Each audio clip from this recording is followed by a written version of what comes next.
quieren un poco más de claridad sobre en qué momento aplicaría, si es cierto que las minorías quedarían excluidas. Ese sería el primer bloque de preguntas. Bueno, precisamente el voto en blanco diríamos que es como uno de los aspectos más relevantes de esta democracia.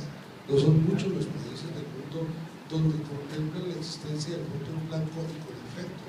No más aquí hasta hace muy poco, creo que por allá hasta el año 94 empezó a distinguirse el voto en blanco del voto nulo, y eso pues para efectos de calcular el umbral a ver si un presidente ganaba o no en la primera vuelta. Quiere decir que en 20 años ha tenido una evolución teórica muy importante.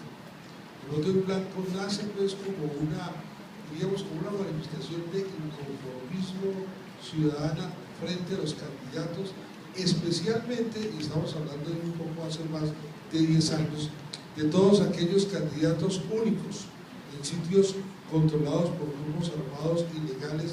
Se presentaban candidatos únicos a gobernador o candidatos únicos a alcaldes, y lo que se vio era que la reacción de la ciudadanía frente pues a esa hegemonía impuesta, digamos así, por la fuerza fue el voto en blanco.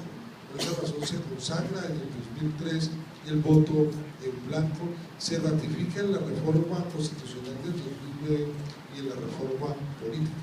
Una manera simple de entender el voto en blanco es que el voto en blanco opera como un ciudadano, o sea, aparece en la tarjeta electoral y aparece un campo que dice voto en blanco.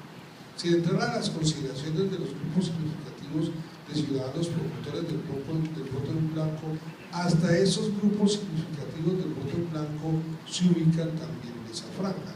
¿Eso qué quiere decir?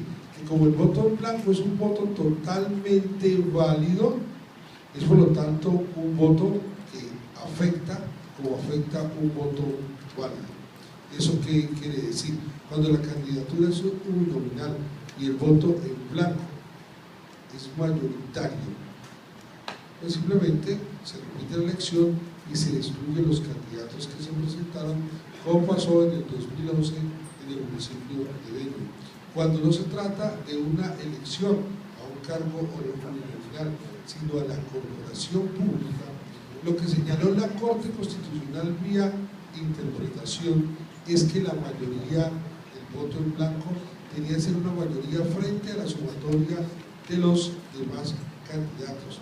Hay otras interpretaciones porque en realidad la ley no está hablando de que haya mayoría absoluta, sino simplemente mayoría. Sin embargo, eso quiere decir que en el caso de las corporaciones públicas, el voto en blanco tiene que obtener más de la mitad, una suma igual y un poco más a la suma de los votos por partidos y movimientos políticos. La sanción que se trae por las corporaciones públicas en caso de que ese voto en blanco sea mayoritario que al voto por partidos y movimientos políticos es que se repite la elección. Los partidos, grupos significativos de ciudadanos que hayan alcanzado el umbral no están obligados a presentar una lista nueva, porque realmente si pasaron el umbral es una manifestación de que sí hay ciudadanos que apoyan y respaldan y de manera representativa porque alcanzan el umbral esas listas. Pero todas aquellas que no alcanzaron el umbral, si se van a volver a presentar, tienen que presentar candidatos nuevos porque precisamente no alcanzan el umbral, que es lo que está significando, que no tiene la suficiente respaldo para poder pasar a la fase siguiente del escrutinio, que es la asignación de curules. Eso es básicamente. El voto en blanco en realidad, de verdad, en este país sí fue efectivo, pues eso en la práctica es una revolución pacífica porque es, digamos así, inventar por una elección a una gran cantidad de candidatos y forzar a que haya una renovación, cualquiera que sea la característica de esa renovación. Gracias, señor.